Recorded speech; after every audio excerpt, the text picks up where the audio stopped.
Assalamualaikum warahmatullahi wabarakatuh. Alhamdulillah, kita berjumpa lagi di channel yang sama, di channel Deng Omah. Mudah-mudahan kita semua sehat selalu berada dalam lindungan Allah Subhanahu wa taala. Amin ya rabbal alamin. Pada video kali ini kita akan berbicara tentang persoalan berkerumun. Soal kerumunan. Jadi kalau kita sedikit sebagai orang awam, orang bodoh seperti kita ini, analisa seorang bodoh, menganalisa tentang kerumunan ini agaknya membingungkan kita. Yang manakah sebenarnya kerumunan yang melanggar itu? Dan apakah kerumunan yang dilakukan oleh Bapak Presiden kita itu adalah sebuah pelanggaran, sebuah kesalahan? Dan apakah dengan kesalahan dan pelanggaran itu Bapak Presiden akan ditangkap kemudian dipenjarakan? Saya rasa itu tidak mungkin. Kenapa teman-teman sekalian?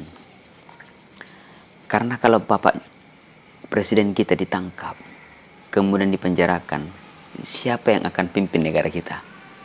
Sementara beliaulah pemimpin kita saat ini.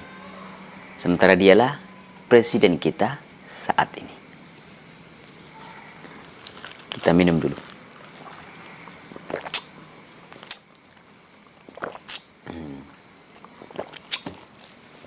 Santai saja teman-teman sekalian, kita santai sambil ngobrol. Ya, santai sambil ngobrol.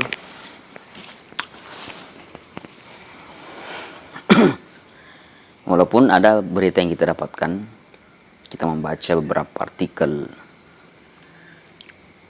bahwa Majelis Ulama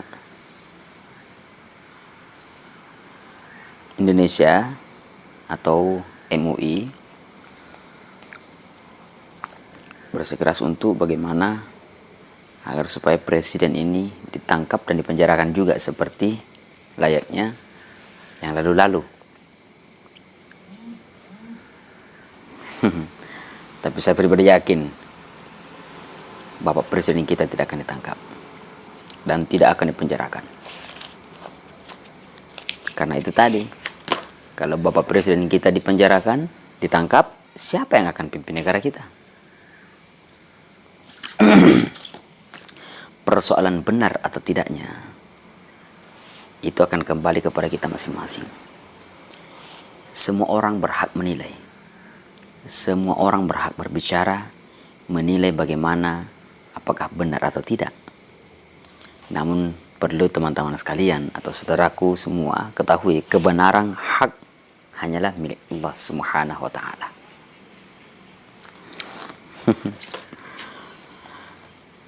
Hal yang kedua yang lewat di beranda saya tadi itu adalah adanya investasi miras. Ini agak lebih lucu lagi sebagai kita orang-orang yang awam. Padahal kalau agama yang berbahasa bahwa minuman keras itu adalah sumber malapetaka, sumbernya musibah.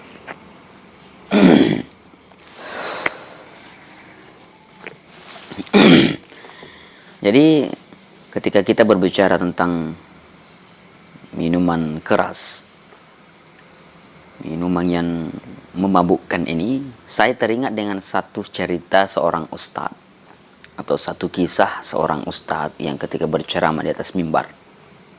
Saya pernah mendengar ustadz berceramah seperti ini, bahwa minuman keras ini, minuman yang memabukkan ini adalah sumbernya malapetaka. Kenapa dikatakan demikian? Ada sebuah kisah, kemudian ustadz itu bercerita bahwa suatu hari ada seorang alim. Namanya orang alim ini khusyuknya dalam beribadah, kuat dalam beribadah, tidak pernah meninggalkan ibadah wajib maupun ibadah-ibadah sunnah. Kemudian tiba pada suatu hari, dia masuk ke dalam masjid untuk beribadah. Tiba-tiba, karena selama ini dia digoda oleh iblis dengan apapun dia digodakan oleh syaitan ini, dia tidak mampu. Iblis ini tidak mampu menggoda alim ini. Dia menunjukkan aurat wanita, lawan jenis, dia tidak tergoda. Dengan dunia, dengan kekayaan-kekayaan dunia, harta benda, dia tidak tergoda. Apapun itu, dosa apapun itu. Nah, maka iblis ini, kata Ustadz, karena iblis ini tidak akan pernah mundur sebelum dia berhasil menggoda kita, mempengaruhi kita.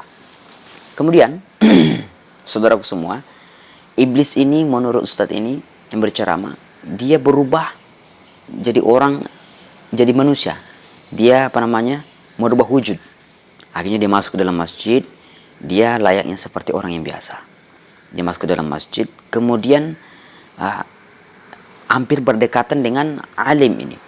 Dia sholat 2 rakaat, sholat sunnah, taubat. Setelah selesai sholat, alim ini memperhatikan sholatnya dari khusyuknya. Setiap rakaatnya dia menangis. Selepas dia sholat, dia berdoa kepada Allah. Tangisnya semakin menjadi. Alim ini mendatanginya karena dia penasaran. Apa yang membuat sehingga dia menangis seperti itu?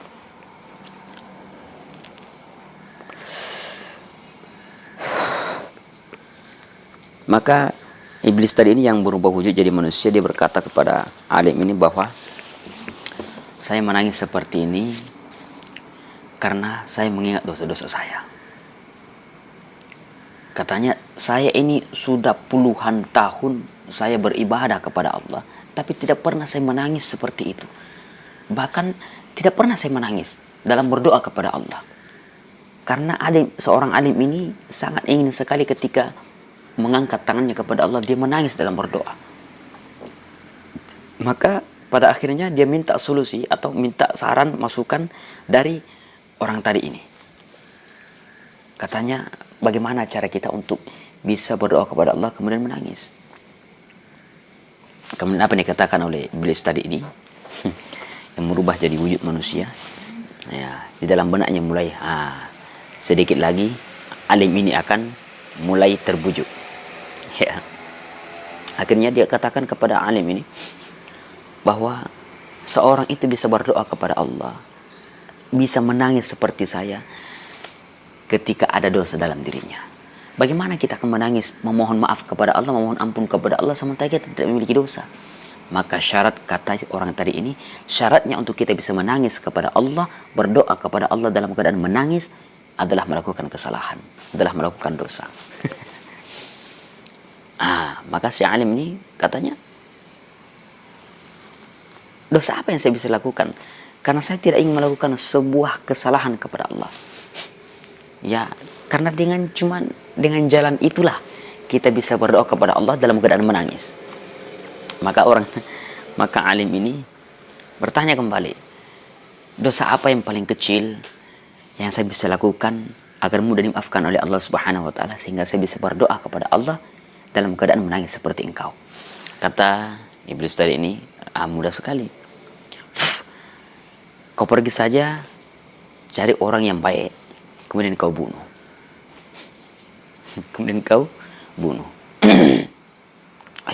Katanya jangan.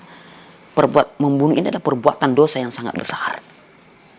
Perbuatan dosa yang sangat besar. Maka tidak, saya tidak ingin melakukan hal demikian. Adakah dosa yang lebih kecil daripada itu? Oh, ada. Apa? Kau pergi cari wanita, lalu kemudian kau zinahi wanita itu. Kau bermaksiat dengan wanita itu. Maka alim ini mengatakan, saya lebih-lebih tidak mau ini. Perbuatan maksiat ini sangat dibenci oleh Allah Subhanahu wa taala. Saya tidak ingin melakukan ini. Kalau begitu ini, maka dia sambung tadi ucapan daripada iblis ini. Dia katakan kepada alim ini saran dan masukan saya yang terakhir. Kalaupun ini tidak bisa engkau terima, maka tidak ada lagi setelahnya. Kata yang tadi ini. Kata alim ini apa itu? Dia katakan, ada dosa yang paling kecil, yaitu engkau minum sedikit saja minuman keras, khamar. Katanya itu dosa besar juga. Iya, dosa besar kalau kau sampai mabuk. Kau minum seteguk saja, sedikit saja. Maka mulai masuk di akal sang alim ini. Maka sejenak dia berpikir, kemudian dia mengatakan, ya bolehlah, ini agak lebih ringan betul. Ya, karena saya nanti tinggal minum satu teguk, kemudian saya kembali, maksudnya tinggalkan tempat itu. Kemudian dia bertanya kepada wanita ini. Sebelumnya itu dia bertanya, di mana ada tempat? Di mana ada tempat untuk saya bisa dapatkan minuman khamar ini, walau sedikit saja. Maka orang tadi mengatakan, yang iblis ini berbau wujud mengatakan bahwa ada di sudut sana, di tempat saya sering melakukan minum. Di tempat saya sering minum. Kau pergi saja di sana, ada di sudut jalan sana. Kalau di sekarang mungkin di pertigaan atau perempatan begitu, di pada saat sudut perempatan begitu. Kau pergi di sudut jalan sana, di sana kau minta sedikit saja, walaupun itu seteguk saja. Maka keesokan harinya berangkatlah sang alim ini, pergi ke sudut itu, kemudian dia masuk. Maka seluruh orang di dalamnya ini, orang-orang di dalamnya ini kaget. Ini kenapa alim masuk? Padahal selama ini ketika dia berdakwah keliling ke sana kemari, dia sampaikan bahwa ini adalah minuman haram, minuman tidak boleh disentuh. Jangankan kita minum, baunya saja ketika kita cium baunya, atau kita simpan di tempat, kita tinggal saja, itu kita mendapatkan dosa yang sangat besar. Ini kok sekarang masuk di tempat seperti ini? Maka karena orang-orang yang ada di sana kaget, satu persatu pergi. Maka tinggallah dia berdua dengan pelayannya ini, karena dia agak ragu juga untuk maju, untuk meminta minuman ini.